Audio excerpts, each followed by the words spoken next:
اللہ تبارک و تعالی جل جلالہ نے ہمارے پیارے محبوب حضرت محمد مصطفیٰ صلی اللہ علیہ وآلہ وسلم کو کمال کی شان عطا فرمائی۔ ان شانوں میں سے ایک شان یہ ہے کہ اللہ کے پیارے محبوب صلی اللہ علیہ وآلہ وسلم کل قیامت کے دن اپنی گنہگار امت کی شفاعت فرمائیں گے۔ آج میں ان خوش نصیب لوگوں کا تذکرہ کرنے جا رہا ہوں جن لوگوں کی اللہ کے پیارے محبوب صلی اللہ علیہ وآلہ وسلم کل قیامت کے دن شفاعت فرمائیں گے۔ صحیح بخاری شریف کے اندر حدیث مبارکہ ہے، حضرت ابو ہریرہ رضی اللہ تعالیٰ عنہ سے مروی ہے، فرماتے ہیں کہ میں نے ایک دن اللہ کے پیارے محبوب صلی اللہ علیہ وآلہ وسلم کی بارگاہ میں حاضر ہوا اور میں نے عرض کی قیل یا رسول اللہ صلی اللہ علیہ وسلم، اے اللہ کے پیارے محبوب صلی اللہ علیہ وآلہ وسلم، من اسد الناس بشفاعتک یوم القیامہ، اے اللہ کے پیارے محبوب ہمیں بتا دیجئے کل قیامت کے دن آپ کن خوش نصیب لوگوں کی شفاعت فرمائیں گے۔ اللہ اکبر۔ جب یہ بات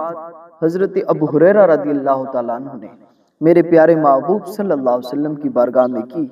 تو اللہ کے پیارے محبوب صلی اللہ علیہ وسلم نے فرمایا، یا ابا ہریرہ، اے ابو ہریرہ،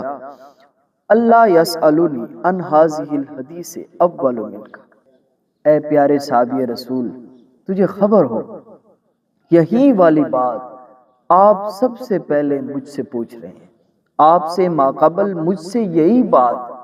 شفاعت کے حوالے سے بات جو ہے وہ کسی نے نہیں پوچھی، آپ یہ سوال سب سے پہلے مجھ سے کر رہے ہیں۔ اللہ اکبر۔ جب یہ بات کہی تو حضرت ابو ہریرہ رضی اللہ تعالیٰ عنہ فرماتے ہیں کہ میرے دل کے اندر تجسس مزید زیادہ ابھرا کہ یار اگر سب سے پہلے میں پوچھ رہا ہوں تو مجھے خبر تو ہو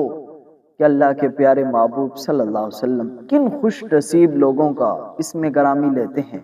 کہ کل قیامت کے دن اللہ کے پیارے محبوب صلی اللہ علیہ وسلم ان کی شفاعت فرمائیں گے۔ اللہ اکبر۔ آؤ سنیے،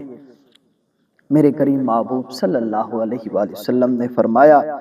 من اسد الناس بشفاعتک یوم القیامہ، فرمایا لوگو سن لو، تمہیں خبر ہو کل قیامت کے دن میں جن خوش نصیب لوگوں کی شفاعت فرماؤں گا، فرمایا من قال لا الہ الا اللہ خالصا من قلبہ او نفسی، فرمایا جن جن لوگوں نے دل کے ساتھ، اخلاص کے ساتھ، محبت کے ساتھ لا الہ الا اللہ محمد الرسول اللہ صلی اللہ علیہ وسلم پڑھ لیا، فرمایا کل قیامت کے دن ضرور میں ان کی شفاعت فرماؤں گا۔ سننے والوں تمہیں مبارک ہو کہ تم رسول کریم صلی اللہ علیہ وسلم کا کلمہ پڑھنے کا تمہیں شرف حاصل ہوا ہے، تو آپ سن لو یہی مبارک فرمان اب سورج مشرق کے بجائے مغرب سے تو طلوع ہو سکتی ہے، لیکن میرے کریم محبوب صلی اللہ علیہ وسلم کا یہ مبارک فرمان جھوٹا نہیں ہو سکتا۔ میرے نبی پاک صلی اللہ علیہ وسلم نے فرمایا جن جن لوگوں نے کلمہ طیبہ پڑھ لیا ہے، فرمایا کل قیامت کے دن ضرور میں ان کی شفاعت فرماؤں گا۔ اللہ تعالیٰ سے دعا ہے کہ اللہ تعالیٰ ہمیں بھی اپنے پیارے محبوب صلی اللہ علیہ وسلم کی شفاعت میں شامل فرما دے اور ہمارے تمام گناہوں کو معاف فرما دے، اور اللہ تعالیٰ سے دعا ہے کہ اللہ تعالیٰ ہمارا خاتمہ ایمان پر فرمائے۔ آمین بجاہ النبیین صلی اللہ علیہ وآلہ وسلم۔